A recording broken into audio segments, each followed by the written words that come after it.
அப்படிங்கிறது ஞாபகம் வச்சுங்க. விஷ்ணுபுரம் சரவணன் அவருடைய பேர் ஞாபகம் வச்சுக்கணும், எப்ப கேட்டாலும் சொல்லணும். விஷ்ணுபுரம் சரவணன் யாரோட, அவருடைய நாவலோட பேர் என்ன? சிங்கிள் விங்க ஓவியா, அதாவது ஒற்றை சிறகு, ஒற்றை அந்தமாக இருக்கக்கூடிய சிறகு ஓவியா அப்படிங்கிற ஒரு நாவலுக்காக பால சாகித்ய புரஸ்கார் விருது அப்படிங்கிறது 2025 வழங்கப்பட்டிருக்குது அப்படிங்கறத ஞாபகம் வச்சுக்கணும். இந்த விருதுகள் அப்படின்னு சொல்லிட்டு தனி கான்செப்ட் நீங்க எப்பவுமே மெயின்டைன் பண்ணிட்டு வரணும், தனி சீட்டு. ஏன்னா கண்டிப்பா ஆஸ்கர் அவார்டு, அதே மாதிரி நோபல் பரிசு, தென் பாத்தீங்க அப்படின்னு சொன்னா நேஷனல்ல அந்த புலிட்சர் அப்படிங்கிற விருது, புக்கர் அப்படிங்கிற பரிசு, அதே மாதிரி ஞானபீட விருது, சாகித்ய அகாடமி விருது, பாரத ரத்னா விருதுகள், அதே மாதிரி விளையாட்டு சம்பந்தமா கொடுக்கக்கூடிய விருதுகள், அதே மாதிரி இலக்கிய சம்பந்தமா, அறிவியல் சம்பந்தமா, இந்த மாதிரி விருதுகள் எல்லாம் கண்டிப்பா ஒரு கொஸ்டின் வந்துடும். இதுதான் நம்ம செலக்டிவா படிக்கிறது, சரியா? ஞாபகம் வச்சுங்க. அப்ப இப்ப என்ன விருது கொடுத்திருக்காங்க? பால சாகித்ய புரஸ்கார் விருது. சோ யாருக்கு கொடுக்கப்பட்டிருக்கு? விஷ்ணுபுரம் சரவணன். எந்த நாவலுக்காக கொடுக்கப்பட்டிருக்கு? சிங்கிள் விங் ஓவியா, ஒற்றை சிறகு ஓவியா அப்படிங்கிறது. அடுத்து எழுதி வச்சுங்க, மொழிபெயர்ப்புக்கான விருது, அதாவது டிரான்ஸ்லேஷனுக்கு. இது ஆல்ரெடி நம்ம பார்த்ததுதான். டிரான்ஸ்லேஷன் அப்படிங்கிற மொழிபெயர்ப்பிற்கான விருது அப்படிங்கிறது யாருக்கு கொடுத்திருக்காங்க? சோ மொழிபெயர்ப்பிற்கான விருது அப்படிங்கிறது, டிரான்ஸ்லேஷன் விருது அப்படிங்கிறது, இது என்ன விருதுன்னா சாகித்ய அகாடமி விருது. சாகித்ய அகாடமி விருது அப்படிங்கிறது பாத்தீங்கன்னா யாருக்கு கொடுத்திருக்காங்க அப்படின்னா விமலா. ஏற்கனவே இது பார்த்ததுதான், கன்னியாகுமரியை சார்ந்த விமலா அப்படிங்கிறவங்க எனது ஆண்கள் அப்படிங்கிற ஒரு நூலுக்காக, எனது ஆண்கள் எண்டே அந்தமாக இருக்கக்கூடியது. இது ஒரு மலையாளத்தில இருந்து தமிழ்ல மொழிபெயர்த்திருக்கிறாங்க. எனது ஆண்கள் அப்படின்னு சொல்லக்கூடியதுக்காக சாகித்ய அகாடமி விருது கொடுத்திருக்கிறாங்க. இந்த சாகித்ய அகாடமி விருது அப்படிங்கிறது பாத்தீங்கன்னா இதுவும் இலக்கியங்களுக்காக கொடுக்கக்கூடிய மிக உயரிய விருது. அதுல கேட்பாங்க, சாகித்ய அகாடமி விருது பெற்ற முதல் பெண் எழுத்தாளர் யார்? விமலா அப்படிங்கறது தவறு. விமலாவா? இவங்க தான் முதல்ல, அது வாங்கிட்டாங்க எப்பவே. ராஜம் கிருஷ்ணன், வேருக்கு நீர், இதெல்லாம் தமிழ் புத்தகத்திலே படிச்சிட்டோம், தமிழ் டெக்ஸ்ட் புக்ல படிச்சோம். வேருக்கு நீர் அப்படிங்கிறது ராஜம் கிருஷ்ணன் அப்படிங்கறது ஞாபகம் வச்சுக்கணும் தமிழ்ல. அதுல இவங்க இது எதுக்காக வாங்கியிருக்கிறாங்க அப்படின்னு சொல்லி பாத்தீங்கன்னா மொழிபெயர்ப்புக்காக வாங்கியிருக்கிறாங்க. எண்டே ஆன் அப்படின்னு சொல்ற எனது ஆண்கள் அப்படிங்கிறது மொழிபெயர்ப்புக்காக. அடுத்த விருது எழுதி வச்சுங்க, யுவ புரஸ்கார் விருது. யுவ புரஸ்கார் விருது. அப்ப யுவ புரஸ்கார் விருது அப்படிங்கிறது பாத்தீங்கன்னா லக்ஷ்மிஹர். லக்ஷ்மிஹர் கரண்ட் இல்லாதனால அது ரெண்டுமே ஓபன் பண்ணி விட்டுருங்கப்பா, அது ரெண்டு ஜன்னலையும் ஓபன் பண்ணி விட்டுருங்க. லக்ஷ்மிஹர், லக்ஷ்மிஹர் அப்படின்னு சொல்லக்கூடியவங்க தான் இந்த விருது வாங்கியிருக்கிறாங்க. எஸ், இப்போ ஓகே தான். லக்ஷ்மிஹர் அப்படிங்கிறவங்களுக்கு தான் இந்த யுவ புரஸ்கார் விருது 2025 அப்படிங்கிறது கொடுக்கப்பட்டிருக்கு. யுவ புரஸ்கார் விருது அப்படிங்கிறது 2025 அப்படிங்கிறது கொடுக்கப்பட்டிருக்கு. அடுத்து வச்சுங்க, புக்கர் பரிசு. புக்கர், இந்த புக்கர் பரிசு அப்படிங்கிறது லிட்டரேச்சருக்காக கொடுக்கக்கூடிய மிக உயரிய விருது. நம்ம ஊர்ல அருந்ததி ராய் வாங்கியிருக்கிறாங்க, அரவிந்த் அடிகா வாங்கியிருக்கிறாங்க. இதெல்லாம் புக்கர் பரிசு அப்படின்னு சொல்லுவோம். புக்கர் பரிசு யாருக்கு கொடுத்திருக்காங்கன்னா டேவிட் சாலே. இந்த டேவிட் சாலே அப்படிங்கிறவருக்கு தான் இந்த வருடத்திற்கான புக்கர் பரிசு அப்படிங்கிறது வழங்கப்பட்டிருக்கிறது அப்படிங்கறது ஞாபகம் வச்சு. புக்கர் பரிசு. சாகித்ய அகாடமி விருது மொழிபெயர்ப்புக்கு யாருன்னு சொல்லிட்டோம். அதுக்கப்புறம் பால புரஸ்கார் விருது சொல்லியாச்சு, யுவ புரஸ்கார் விருது சொல்லியாச்சு, புக்கர் பரிசு சொல்லியாச்சு. சோ இன்னைக்கு நியூஸ்ல மிக முக்கியமானது, கரண்ட் இல்லாததுனால நான் ஸ்கிரீன்ல உங்களுக்கு காண்பிக்க முடியல, இருந்தாலும் பேப்பர்ல பாத்துங்க. பேப்பர்ல இவங்க தான் பாத்தீங்கன்னா ஷேக் ஹசீனா. யாரு சார் அப்படின்னு சொன்னா பங்களாதேஷனுடைய முன்னாள் பிரதமர். எழுதி வச்சுங்க, பங்களாதேஷனுடைய முன்னாள் பிரதமர் அப்படின்னு சொல்லக்கூடியவங்க. இவங்க வங்கதேச வன்முறை தொடர்பான வழக்குல என்ன பண்ணிருக்காங்க, சர்வதேச குற்றவியல் தீர்ப்பாயம் அப்படிங்கறது தீர்ப்பு கொடுத்திருக்காங்க. இவங்களுக்கு என்ன கொடுத்திருக்காங்கன்னா மரண தண்டனை கொடுத்திருக்காங்க. மரண தண்டனை. எதற்காக சார் மரண தண்டனை கொடுத்திருக்காங்க?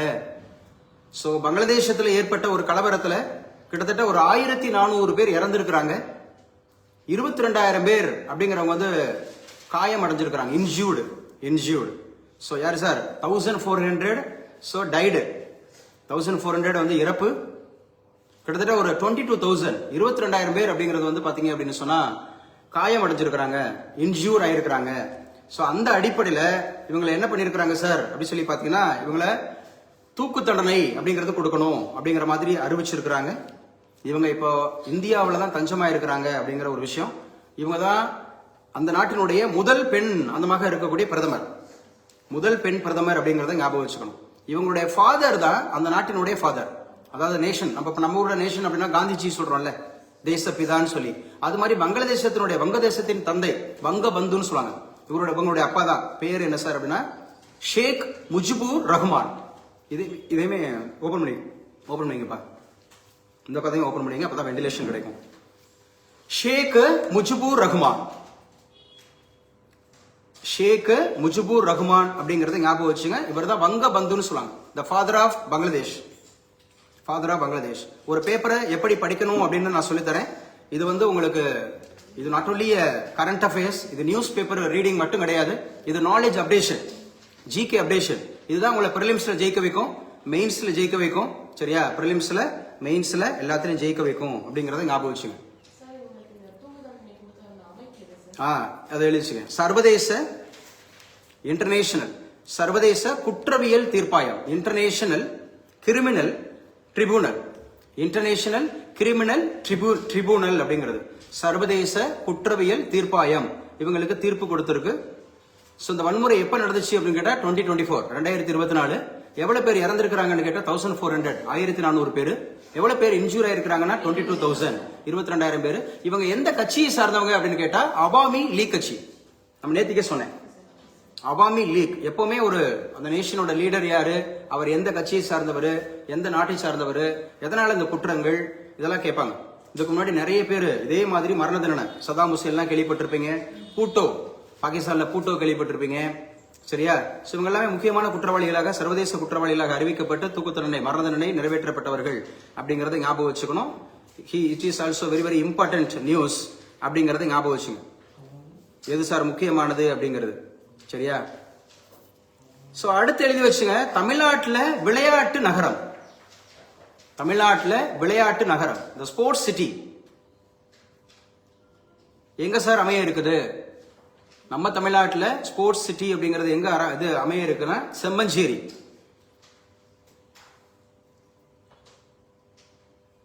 செம்மஞ்சேரி அப்படிங்கறதுல ஒரு ஸ்போர்ட்ஸ் சிட்டி அப்படிங்கறத அமைக்கிறதுக்காக முடிவு பண்ணிருக்கிறாங்க. 112 ஏக்கர்ல.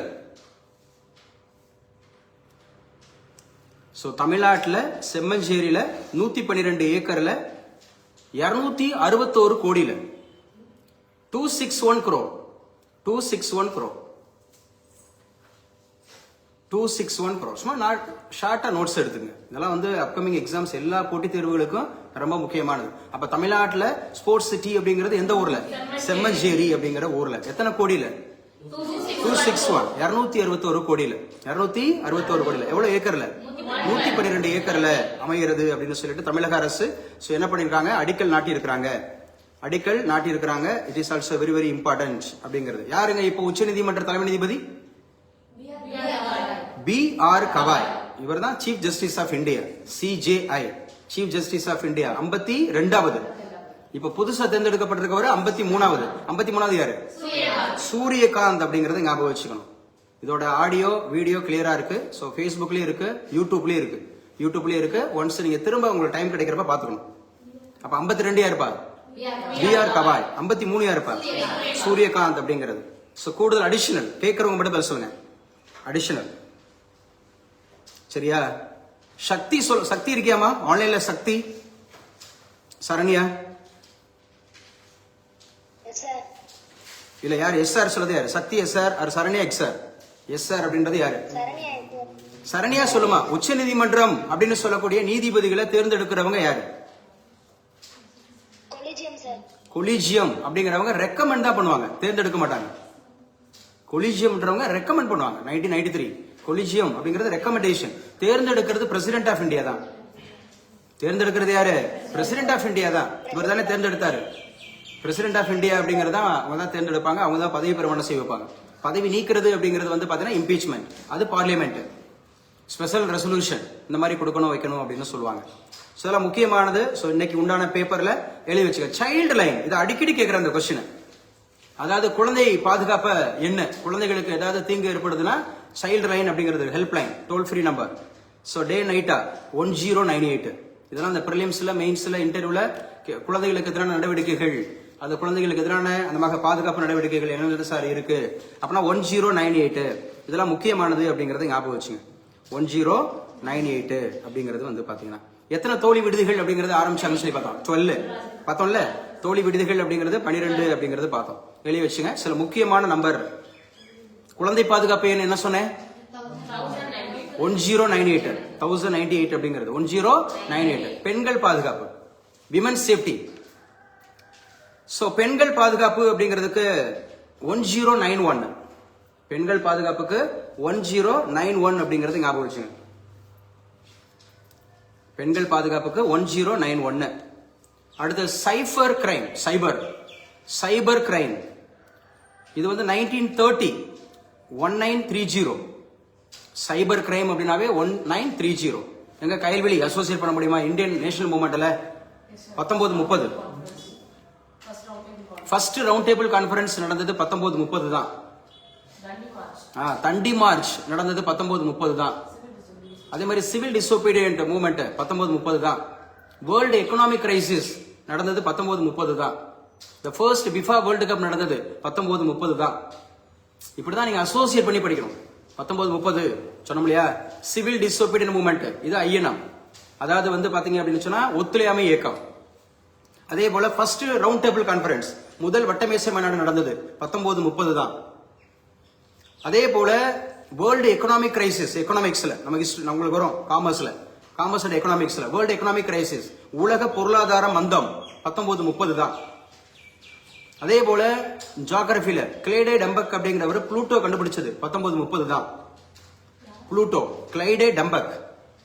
ஜியோகிராஃபில கிளைடே டம்பக் அப்படிங்கிறவர் புளூட்டோ அப்படிங்கிற ஒரு கோள் கண்டுபிடிச்ச வருஷம் இதே 1930 தான். 1930 அப்படிங்கறத ஞாபகம் வச்சுக்கணும். So it is also very very important. அப்ப சரியா? சைபர் கிரைம்னாவே 1930. அதே மாதிரி தேசிய பாதுகாப்பு, நேஷனல் செக்யூரிட்டி, நேஷனல் சேஃப்டி. தேசிய பாதுகாப்புனா 112ங்க, 112. இதெல்லாம் mostly expected question for all competitive exams. It is conducted by central government or state government in all denominations. சரியா? இப்ப 1930 அசோசியேட் பண்ணீங்கன்னா வேர்ல்ட் எக்கனாமிக் கிரைசிஸ் இருக்கு, அந்த ஃபர்ஸ்ட் ரவுண்ட் டேபிள் கான்ஃபரன்ஸ் இருக்கு, civil disobedient movement இருக்கு. சரியா? 1930 தண்டி மார்ச் இருக்குது. அதே போல வந்து பாத்தீங்க அப்படின்னு சொன்னா நான் சொன்ன ஃபர்ஸ்ட் பிஃபா வேர்ல்டு கப் அப்படிங்கிறது நடந்தது இருக்கு. சோ புளூட்டோ அப்படிங்கிறது கண்டுபிடிச்சது இருக்கு. இது எல்லாமே முக்கியமானது அப்படி சொல்லி பார்த்திருக்கோம். சந்திராயன் 4 எழுதுங்க. ஏன்னா சந்திராயன் 3 ஆல்ரெடி ரீச்டு. சந்திராயன் அதுல கூட கேட்பாங்க. சரியா? நிலவுல சவுத் போல ரீச் பண்ண முதல் நாடு நம்ம இந்தியா தான். சவுத் போல் அப்படின்னு சொல்லக்கூடிய அந்த தென் துருவத்தை அடைந்த முதல் இந்திய நாடு. சோ இது கேட்கறதுக்கான வாய்ப்புள்ள क्वेश्चंस. தென் துருவத்தை அடைந்த முதல் இந்திய நாடு எது சார் அப்படி சொல்லி பாத்தீங்க அப்படின்னு சொன்னா எதுமா? இந்தியா. சவுத் போல் அப்படிங்கிறது. இந்த லைட் ஆஃப் பண்ணுப்பா, அந்த லைட்டை. அந்த ஒரு சின்ன ஒரு சுவிட்ச் இருக்கும் பாருங்களேன். மெதுவா சாச்சிராம மெதுவா. ஓகே. அப்ப ஞாபகம் வச்சுங்க, ரொம்ப முக்கியமானது நிலவில் அப்படின்னு சொல்லக்கூடியது முதல்ல கால் வைத்த நாடு அப்படின்னு கேட்டாவே இதை கூட நடத்தி விட்டுருப்பா, உங்களுக்கு டிஸ்டர்பன்ஸா இருக்கும் வளையத்துக்குள்ள பார்த்த மாதிரி. நிலவில் முதல்ல கால் வைத்த நாடு அமெரிக்கா. சோ அமெரிக்கால யாரு அப்படி சொல்லி பாத்தீங்கன்னா அமெரிக்கால நீல் ஆம்ஸ்ட்ராங் அப்படிங்கிறவர் தான் நிலவுல கால் வச்ச முதல் மனுஷன். நிலவில் கால் வச்ச முதல் மனுஷன் அப்படி யாருன்னு கேட்டா நீல் ஆம்ஸ்ட்ராங் அப்படிங்கிறவர் எடுத்துக்கணும். நீல் ஆம்ஸ்ட்ராங் அப்படிங்கிறவர் தான் நிலவில் கால் வைத்த முதல் நபர். எப்ப சார் கால் வச்சாரு? 1969ல 1969ல கால் வச்சாரு. நிலவில் கால் வைத்த முதல் இது மனிதர் யாருன்னு கேட்டா. அதே மாதிரி நல்லா ஞாபகம் வச்சுங்க, நிலவு அப்படிங்கிறது வந்து பாத்தீங்கன்னா அதை பத்தி படிக்கக்கூடிய படிப்புக்கு பேரு செலானாலஜி. SELONOLOGY. செலானாலஜிங்கிறத நிலவை பத்தி படிக்கிறது. இந்த UGC NET exam SET exam எழுதுறவங்களுக்கு ஒன் வேர்ட் சப்ஸ்டிடியூஷன் ஒரு பார்ட் வரும். One word substitution. அதுல சரி ஸ்டடி டீல்ஸ் அபவுட் மூன் அப்படின்னு கேட்டாங்கன்னா நீங்க செலானாலஜின்னு அடிக்கணும். ஸ்டடி டீல்ஸ் அபவுட் பேங்கிங் எக்ஸாம்ஸ்ல SSCல RRBல யூஜிசி நெட் செட் UPSC எல்லா எக்ஸாம்லயும் கேட்பாங்க ஒன் வேர்ட் சப்ஸ்டிடியூஷன் அப்படின்னா என்ன சார்? ஒரு வார்த்தையை கொடுத்துருவாங்க. இப்ப ஆங்காலஜிஸ்ட்னா யாரு அப்படின்னு கேட்டா, doctor deals with cancer. Doctor deals with cancer, அதான் யாரு? ஆங்காலஜிஸ்ட். சரியா? புற்றுநோயை பத்தி டீல் பண்றவர். இப்ப ஆர்னித்தாலஜிஸ்ட்னு கேட்பான். Ornithologist on birds, a study about birds. இதான் one word substitution. It is a knowledge updations. இதெல்லாம் கண்டிப்பா கேட்பாங்க. அப்ப சந்திராயன் 3 அப்படின்னு சொல்றது நம்ம இந்தியா அனுப்பிச்சு சந்திராயன் 1, சந்திராயன் 2, சந்திராயன் 3. சந்திராயன் 1 and 2 அதெல்லாம் வந்து மயில்சாமி அண்ணாதுரை அப்படின்னு சொல்லி நீங்க கேள்விப்பட்டிருப்பீங்க. ஆமா தானே? சரி. சந்திராயன் 3ன்றது நம்ம ஊருக்காரு, தமிழ்நாட்டுக்காரு. சந்திராயன் 1, 2, 3 எல்லாமே நம்ம ஊருக்காரங்க தான், தமிழ்நாட்டுக்காரங்க தான். நீங்க புரிஞ்சுக்கிட்டா சந்திராயன் 1, சந்திராயன் 2, சந்திராயன் 3. சந்திராயன் 3 யாரு சார் அப்படின்னு கேட்டா வீரமுத்துவேல். சந்திராயன் 3 அப்படிங்கிறது வீரமுத்துவேல். இவர் வந்து எந்த ஊர் சார் அப்படின்னு சொல்லி பாத்தீங்கன்னா விழுப்புரம்.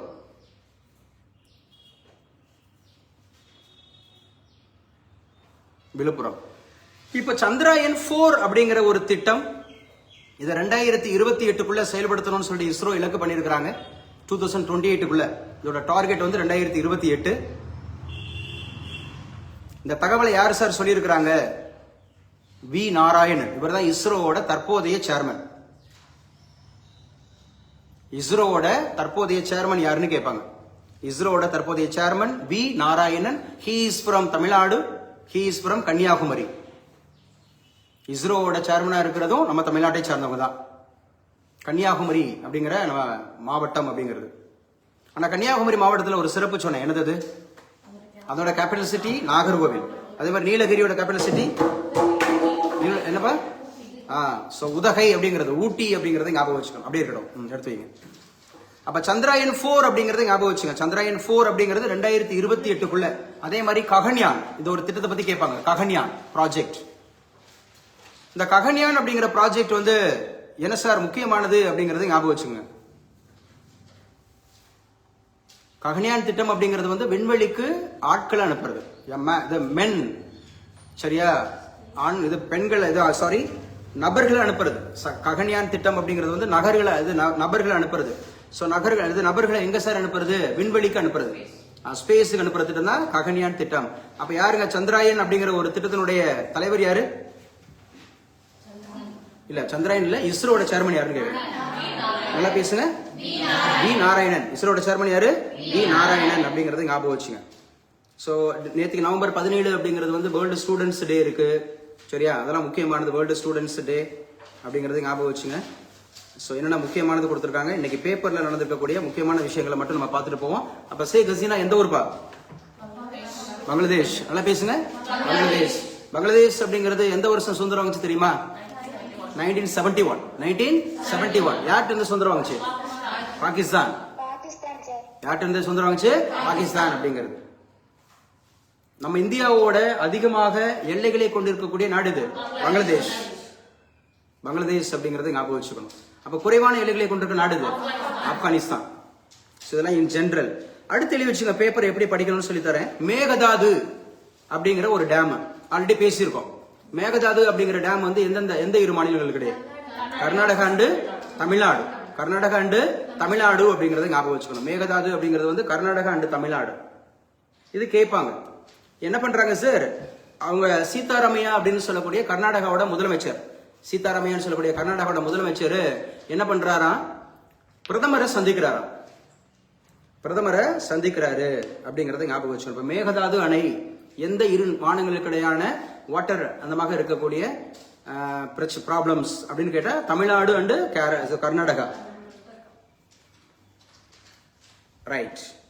அடுத்து என்ன சார் இன்னைக்கு உண்டான பேப்பர்ல முக்கியமான நியூஸ் எதெல்லாம் முக்கியமானதா இருக்கு அப்படிங்கறத பார்த்தோம்னா SIR. இது நிறைய பேசி இருக்கிறோம். ஆதி சொல்லுங்க, SIR என்ன? நேத்து கூட சொன்னேன். Special intensive revision. Special intensive revision கடைசி எந்த வருஷம் எடுக்கப்பட்டது? 2002. இப்ப எந்த வருஷம் எடுத்துட்டு இருக்காங்க? 2025.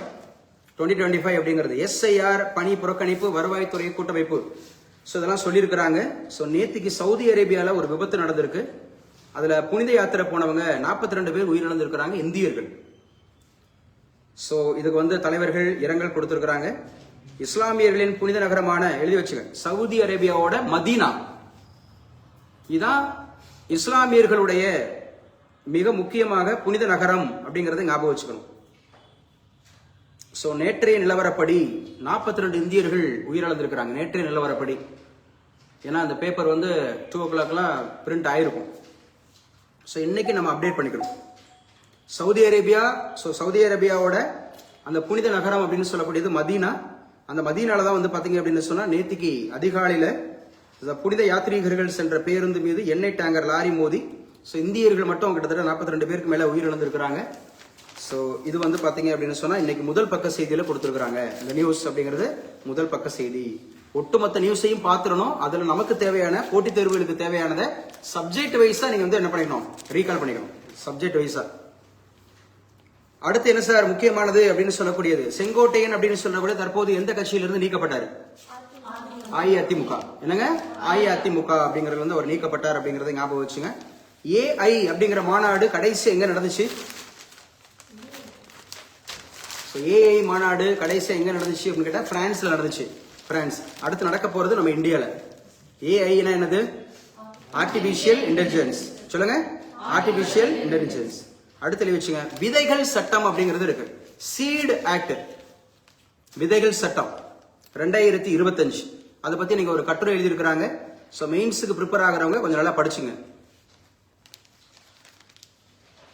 சரியா? விதைகள் சட்டம். அப்ப விதைகள் சட்டம் அப்படிங்கறது ஞாபகம் வச்சுக்கணும். It is also very very important. விதைகள் சட்டம் அப்படிங்கிறது 2025. நல்லா ஞாபகம் வச்சுங்க. நம்ம இந்தியாவினுடைய வேளாண் துறை அமைச்சர் யாரு? நிறைய பேசியிருக்கோம்.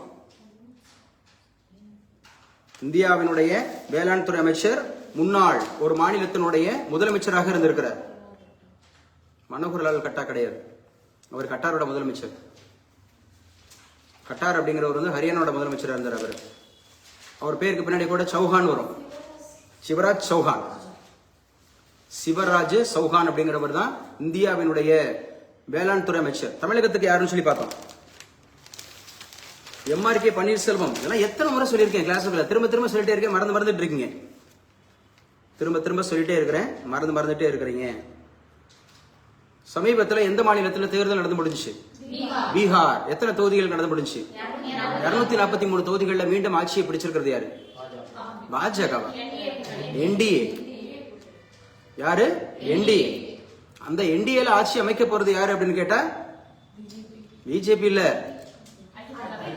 ஐக்கிய ஜனதா தள். நிதிஷ்குமார் மீண்டும் முதல்வராகிறார். அப்படின்னு சொல்லப்படுறது முடிவுக்கு வருது அப்படிங்கறத ஞாபகம் வச்சுங்க. சோ இன்னைக்கு என்ன சார் கார்ட்டூன்ல மிஸ்டர் மதன் என்ன வரைஞ்சிருக்கிறாருன்னா மத்திய அரசு அப்படிங்கிற ஒரு கை. சரியா? நக்சல் அப்படிங்கிற தீவிரவாதம் அப்படிங்கிற ஒரு பாம்பை அப்படியே அதை கழுத்தை நெருக்குது அப்படிங்கிற மாதிரி நக்சலைட்டுகள். இப்படிதான் படம் வரைஞ்சிருக்கிறாங்க.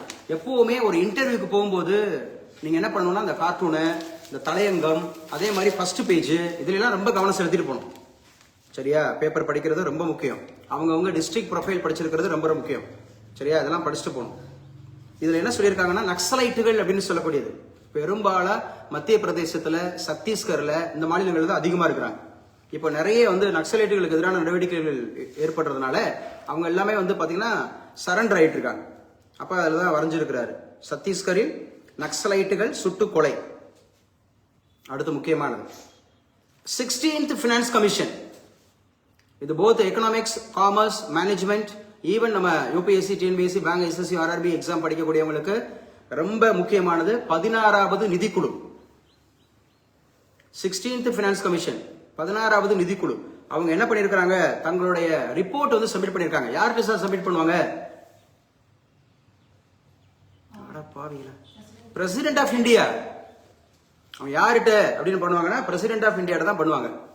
இப்ப பிரசிடென்ட் ஆஃப் இந்தியா அவங்ககிட்ட வந்து பண்ணிருக்காங்க. முக்கியமானது 16வது நிதிக்குழுவோட தலைவர் யாருன்னு சொன்னேன், அரவிந்த் பனஹாரியா. 16வது நிதிக்குழு காமர்ஸ் அண்ட் எக்கனாமிக்ஸுக்கு இம்பார்ட்டன்ட் லெசன். நம்ம எக்கனாமிக்ஸ்ல யூபிஎஸ்சிக்கு, டிஎன்பிஎஸ்சி, பேங்க், எஸ்எஸ்சி, ஆர்ஆர்பில படிப்போம், போலீஸ், எஸ்ஐக்கெல்லாம். 16வது நிதிக்குழு தலைவர் அரவிந்த் பனஹாரியா. சோ இந்த அரவிந்த் நிதிக்குழு அப்படிங்கிறது வந்து கான்ஸ்டிடியூஷனல் பாடியா, நான் கான்ஸ்டிடியூஷனல் பாடியா? Constitutional body. நல்லா வைத்தர சொல்லுங்க, கான்ஸ்டிடியூஷனல் பாடி. அம்மா ஆன்லைன்ல கிளாஸ் போயிட்டு இருக்கா இல்லையா? ஆன்லைன்ல கிளாஸே கட் ஆயிருந்திருக்கு, ஆனா ஒரு பிள்ளை கூட ஃபோன் பண்ணல பாரு. இப்ப எவ்வளவு அசால்ட்டா கிளாஸ் அட்டன் பண்ணிட்டு இருக்காங்க.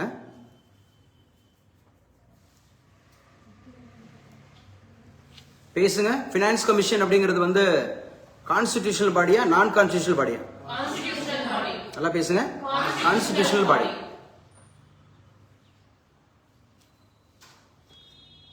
அஷ்மிதா ஃப்ரம் திருநெல்வேலி, கேக்குதா நான் பேசுறது?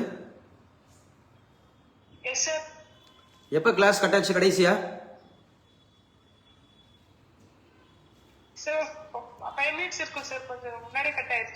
அப்ப அப்படியே அமைதியா இருந்துட்டு இருப்பீங்களாப்பா? இன்டிமேஷன் கொடுக்கணுமா இல்லையா? நான் எவ்வளவு இந்த 5 நிமிஷத்துல எவ்வளவு பேசியிருப்பேன் நான். கிளாஸ் கட் ஆயிடுச்சுன்னா அப்படியே கம்முன்னு இருந்துருது. என்ன மேம் நம்பர் இல்ல, மெசேஜ்லாம் இங்க பார்க்க முடியாதுமா, நீங்க கால் பண்ணிடுங்க. நம்பர்ஸ் இருக்கு, கால் பண்ணுங்க. இல்ல உங்களுக்கு லிங்க் வந்திருக்க நம்பர்ல கால் பண்ணீங்கன்னா கூட உங்க பேர் வந்துச்சுனாவே நான் கட் பண்ணிட்டு நான் மறுபடியும் இணைச்சிருவேன். நீங்க கால் பண்ணாவே ஏதோ சம்திங் கிளாஸ் கட்டு தான் நினைப்பேன் அந்த மாதிரி சொல்லிட்டு. சோ 16வது நிதிக்குழுவோட தலைவர் யாருன்னு சொன்னேன், அரவிந்த் பனகாரியா. சரியா? பினான்ஸ் கமிஷன் அப்படிங்கறதோட ஆர்டிகல் என்ன? 280 281 280 281. அப்ப இது கான்ஸ்டிடியூஷனல் பாடி. பினான்ஸ் கமிஷனாவே கான்ஸ்டிடியூஷனல் பாடி. ஏன்னா முத இது 1951 தான் உருவாக்குனாங்க. 1951 உருவாக்குனாங்க கான்ஸ்டிடியூஷனல் பாடிங்கிறது.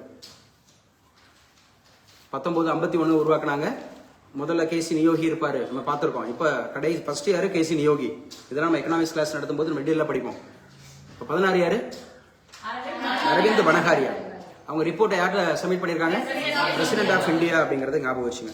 மேகதாது அணை எந்த இரண்டு அந்த மாதிரி கர்நாடகா அண்டு கேரளா அப்படிங்கறத ஞாபகம் வச்சுங்க. பீகார் அப்படிங்கிறது புதிய அரசு நவம்பர் 20 பதவியேற்பு எழுதி வச்சுங்க. நவம்பர் 20 பீகார்ல புதிய அரசு. யாரு சார் அங்குள்ள ஆளுநர்?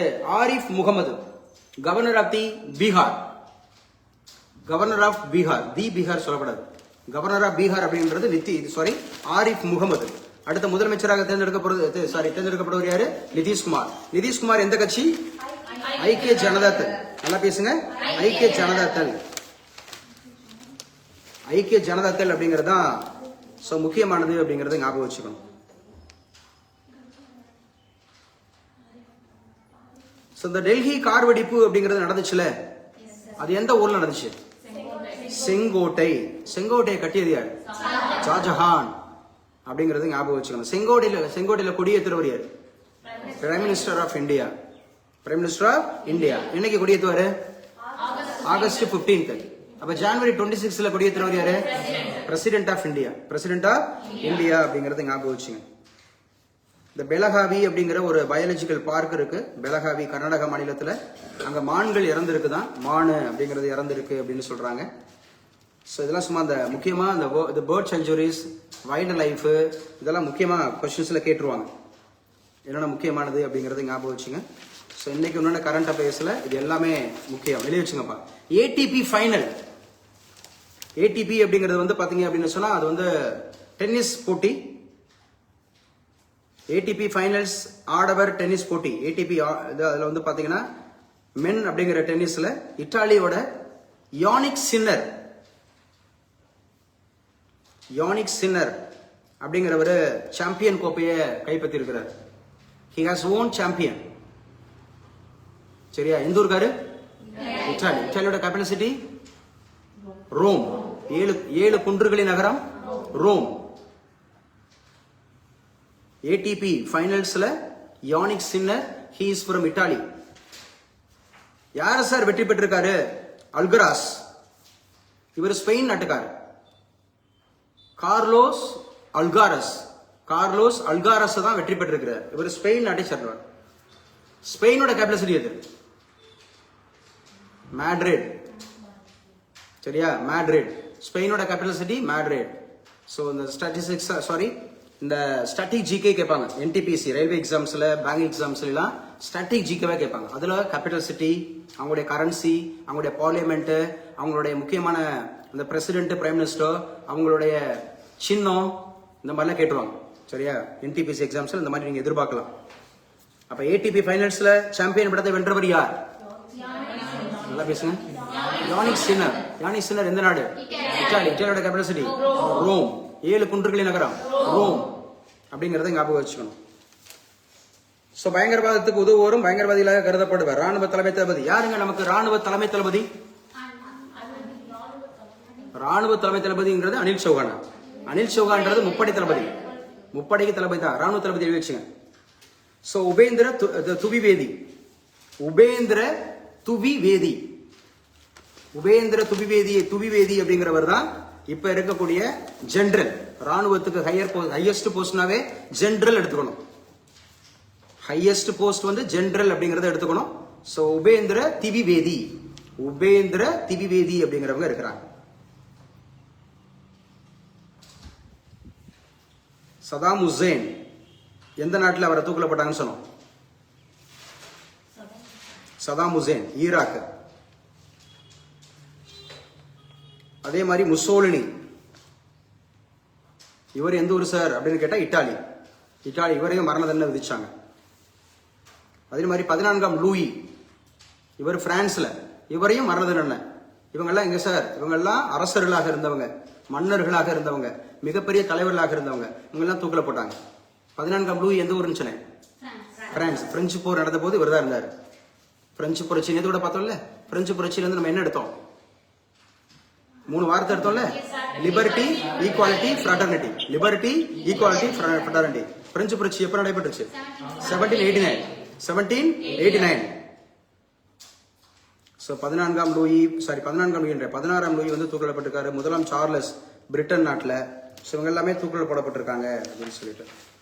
இஸ்ரேலுக்கும் எந்த நாட்டுக்கும் இடையில பயங்கர சண்டை நடந்துட்டு இருக்கு? பாலஸ்தீன்.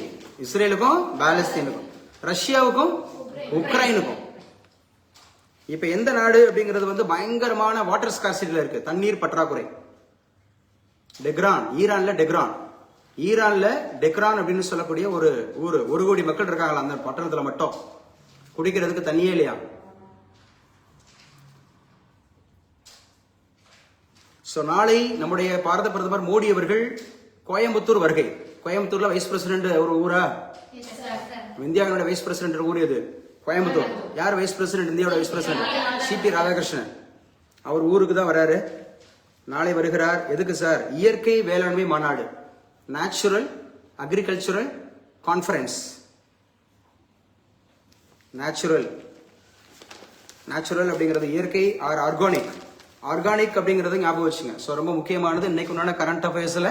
சோ என்னென்னலாம் படிச்சிருக்கிறோம் அப்படிங்கறத ஞாபகம் வச்சுங்க. நேத்திக்கு நம்ம வந்து மேத்தமெட்டிக்ஸ்ல ரேஷியோ அண்ட் ப்ரொபோர்ஷன் நடத்தணும். டெஸ்ட் வச்சுட்டாங்களா? பேசுங்க. 25க்கு 25 யாராவது இருக்கீங்களா? கையில் வெளியா? கிளாப் பண்ணுங்க, நல்லா கிளாப் பண்ணுங்க. 25க்கு 25. அப்புறம் நம்ம பாலிட்டியில வந்து ஃப்ரேமிங் ஆஃப் இந்தியன் கான்ஸ்டிடியூஷன் நடத்திருந்தோம். எவ்வளவு கொஸ்டின்ஸ் கேட்டிருந்தாங்க? 59. யாராவது 50 பிளஸ் இருக்கீங்களா? பவானி 50 பிளஸா? கைவெளி 50 பிளஸா? ஆன்லைன்ல வாய திறக்க மாட்டீங்க யாருமே. அஸ்மிதா ஃப்ரம் திருநெல்வேலி. ஓகே. நிறைய பேர் டெஸ்டே எழுதல, நிறைய பேர் வந்து டெஸ்டே எழுதல. சரியா? உங்க பேரெல்லாம் அதுல வந்து நீக்கி விட்டுருவாங்க. அப்புறம் அந்த கொஸ்டின் பேப்பர் உங்களுக்கு எல்லாம் வராது. டெஸ்ட் பேட்ச்ல உங்களுக்கு கொஸ்டின் பேப்பர் எல்லாம் வராது. இப்பவே நான் வச்சிருக்கேன் பாரு கையில. நிறைய பேர் வந்து டெஸ்ட் எழுதவே இல்லை. காலையில குறிச்சிட்டு இப்ப நான் உங்களுக்கு பிடிஎஃப் அனுப்புறேன். கைவெளி வந்து 25க்கு 25 ரேஷியோ ப்ரொபோர்ஷன்ல. குவாலிட்டியில வந்து 59க்கு 53 இல்லையா? 59க்கு 53. யோகப்பிரியா ரேஷியோ ப்ரொபோர்ஷன்ல 20, குவாலிட்டியில வந்து 50. ஏ கார்த்திகா 25க்கு 18 மேத்தமெட்டிக்ஸ்ல. குவாலிட்டி எழுதல. இல்ல படிச்சிடணும், உடனே படிச்சிடணும். எல்லாருக்கும் ஒரே நேரம் தான். நான் கூட காலையில சொல்லும்போது சொன்னேன், நல்லா படிச்சுட்டு எழுது. நல்லா படிச்சுட்டா காலையில இருந்து எல்லாருக்கும் டெஸ்ட்ன்றது ஒரே நேரத்துல வைப்பாங்க. அதுல உங்க மார்க் என்னன்னு தான் தெரியும். அதுல உங்க மார்க் என்ன எழுதல பாருங்க. பிரியதர்ஷினி வந்து 25க்கு 14 தான். சோ பாலிட்டியில 32 படிக்கணும், நல்லா படிக்கணும். பவானி 25க்கு 20, பாலிட்டியில 51. குட். ஃபர்ஸ்ட் அட்டம்ப்ட்லே 51. ராஜபிரியா என்னாச்சு? எழுதலையா? பாலிட்டி எழுதலையா? எழுதணும்ல, பாலிட்டி எழுதணும். தனுஷியா 25க்கு 22. பரவாயில்ல. 25க்கு 22. இன்னும் நிறைய பேர் அனுஷியா, ரூபினா. ஸோ அந்த பசங்கள்லாம் நான் ஒருத்தங்க கூட மார்க் அனுப்பல பாருங்க. ஒருத்தங்க கூட மார்க் அனுப்பல. நிறைய கிளாஸஸ் எல்லாம் டெஸ்ட் அந்த மாதிரி எழுதும்போது வைக்கும்போது கொஞ்சம் ஃபாலோ பண்ணிக்க வச்சுங்க. ஸோ கிளாஸ் அப்படிங்கிறத கண்டினியூ பண்ணிக்கலாம். மேத்ஸ் அப்படிங்கிறத படிக்கலாம்.